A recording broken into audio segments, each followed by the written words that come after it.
We're joined now by former Secretary of State Madeleine Albright and Republican Senator Lindsey Graham. He's just come back from a trip to Iraq and Afghanistan. Thank you both for joining us. And let me ask you first, Secretary Albright, because you have been to many of these summits. Isn't it extraordinary that the president, the U.S. leadership is being questioned so openly, not just by China, but by Germany, who called the Fed's action, for instance, clueless? Actually not. I mean, I think I've been to lots of meetings and they are discussions. And I think the thing that people have to remember is that the G20 was not set up to solve the world's economic problems. It was, in fact, set up as a way to bring the developing countries in to show what the various disagreements can be and to come to various consensus agreements. And it takes a while. I think, as the president said, it's an incremental thing. And I don't know, Christiane, I was asked by the Obama administration during the transition to meet with the G20 when they were here. And I met with everybody individually, and you could see the fact that they all have their own interests. And it is a matter of listening to the various ideas. I think that it is a process, and I think it's very clear that America continues to be central to the process. Let me ask Senator Graham.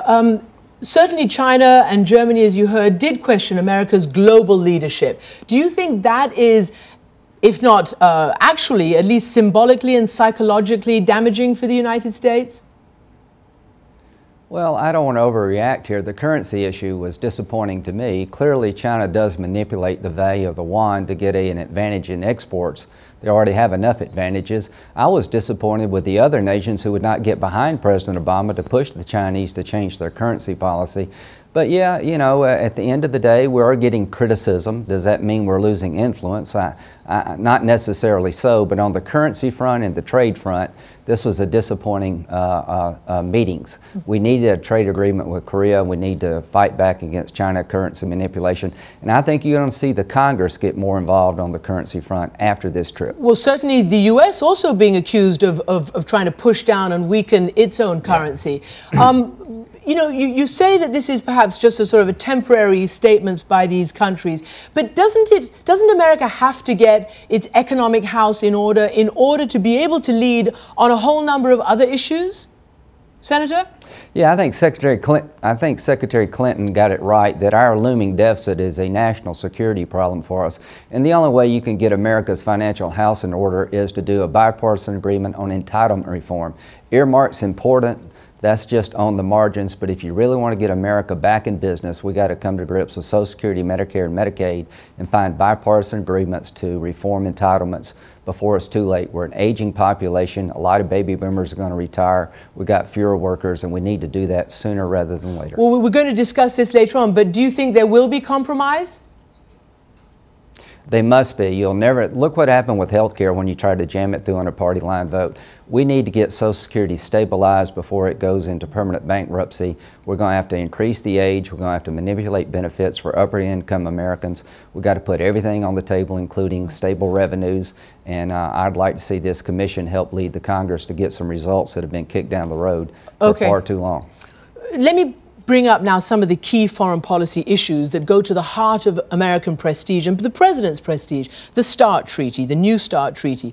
Do you think that it will be ratified coming in this lame duck session? I think it's very important that it be ratified. The president has said it's a priority issue during the lame duck session. He just finished a meeting with President Medvedev when they were in Japan, and the president restated that it was a priority issue. And the reason it is that first of all, it's a good treaty, but part of the problem is, we remember President Reagan said trust but verify, and what has happened is that the verification procedures have now not been in place for almost a year. So we need that treaty for that. Plus, I think that we really do, the relationship with the Russians is very important. They've been very helpful on Iran, and I hope very, very much that the lame duck session recognizes the importance of the treaty. And Senator Graham, Senator Kerry has already said that he believes it can happen in December. President Obama has said it must happen in the lame duck session. Do you believe that it will be voted on and ratified in the lame duck session? I don't know. I'm very open-minded about the treaty. As Secretary Albright indicated, it's an important relationship between the United States and Russia. I think Russia could do more, but they have been more helpful. You've got two impediments. Modernization. Not only do we need a START treaty, we need to modernize our nuclear force, the weapons that are left, to make sure they continue to be a deterrent, and we need to make sure that we can deploy missile defense systems that are apart from START. So you got two stumbling blocks: the modernization program and how missile defense works apart from the treaty. Will you vote for it? John Kyle is, in its current condition, no, but John Kyle is working with the administration to get better modernization to make sure that missile defense is not connected to START. If you could get those two things together, I would vote for the treaty. I'd rather have a treaty than not have a treaty, but modernization and missile defense have to be better dealt with before we get there. Let me ask you about some news today. You've just come back from Afghanistan and Iraq with a congressional delegation, and there's a story in the Washington Post about how President Karzai seems to be at odds fundamentally with U.S. policy there. Did that come up at all in your conversations with him? You know, Christine, I'm just stunned. We had a great meeting. We had dinner with Senator McCain, Lieberman, myself, Petraeus, Ambassador Eikenberry, with President Karzai. The focus of the article is the night raids.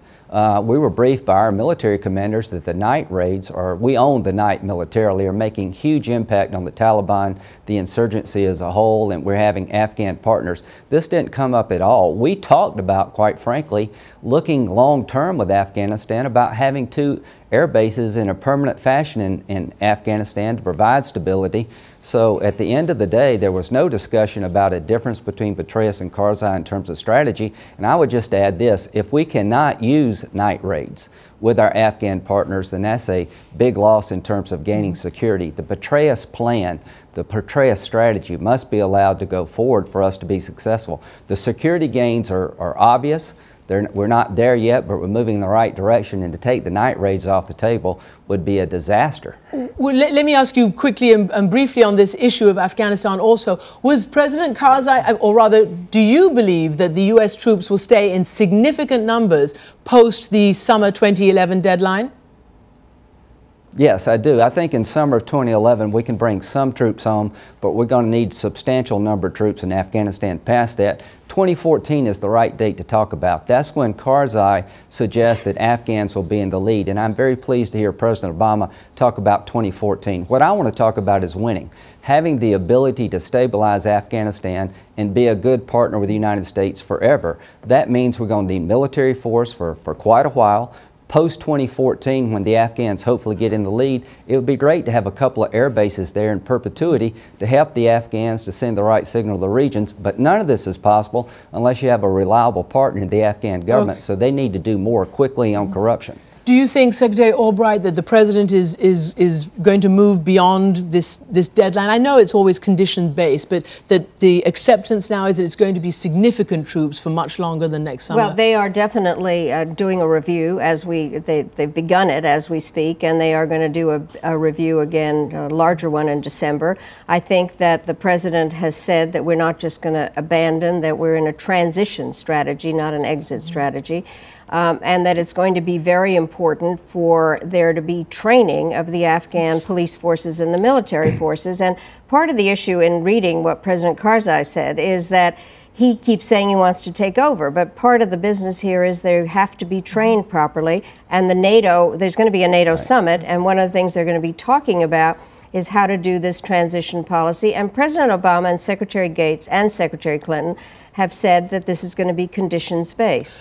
Let me ask you a broader question, Secretary Albright, on American engagement. Now that you've got the Republicans in control of Congress, you've got the Tea Party influence, do you think America will keep engaging and keep its leadership roles in so many of these areas, or will there be a period of turning inwards, whether it's protectionism or in any other foreign policy? Well, I certainly hope not. And President Obama spoke about the problem of protectionism and the fact that we do have to be engaged internationally. Every single problem that we are looking at, whether it's fighting terrorism or dealing with a broken nuclear non-proliferation system, or the climate change and energy issues, or the gap between the rich and the poor, requires American leadership, but it also requires being engaged in partners. And so I hope very much, we don't know what the Tea Party's foreign policy is. And I think that Senator Graham has stated very clearly what the role of the Republicans is in looking at it. Do you think, because you've been quoted, Senator Graham, just recently, that there are two wings now of the Republican Party when it comes to foreign policy, that you will look inwards or outwards? And I also want to ask you about your trip to Iraq. Well, let me tell you, I think I'm in the wing that wants to look outward and have effective engagements throughout the world. So that's why I'm glad to see that President Obama's backing off this idea we're going to leave in 2011 and talk about 2014 and make everything conditions-based. You know, I worry that we're going to fumble the ball in Iraq. Mr. Alawi, the biggest vote getter in the recent elections, who is a Shia who married up with Sunnis to give a different vision for Iraq, has said that this new government is a joke. If he feels that, that's disappointing. It's very important we get a government formed in Iraq that's inclusive, that represents the results of the Iraqi election, and that is a reliable partner with the United States and the region.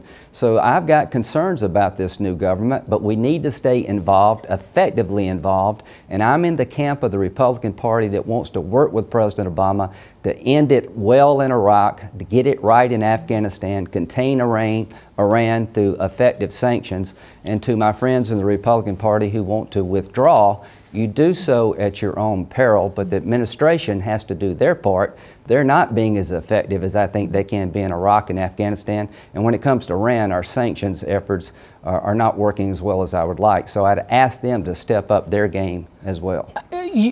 Secretary Albright, do you think Iraq is, I mean, you just heard Senator Graham saying he's worried that it's not inclusive and it's not reliable, this new government? Well, it's a work in progress. I mean, there's no question about that, and every day brings a somewhat different story. I do think that the American government is very involved. Vice President Biden has been talking to them, as have our ambassadors in a variety of places. So I do think that it is a difficult process. We do need Iraq to be... just walked out. Well, no, they came back. Right, but I think that we are going to be watching this, but they understand that we will be there, and I agree that we need to make sure that the place works. I think that the administration is committed to that, and it is committed also to making Afghanistan work. I think the issue, as Senator Graham said, winning, I don't know what that means at the moment, but I do think that we need to have stability in both those countries, and I see the administration as looking outward. We are the strongest country in the world, and we do need partners, and that is what diplomacy is about. Discussion to be continued. Secretary Albright, thank you very much for joining us. And Senator Graham, thank you very much indeed for joining us this morning.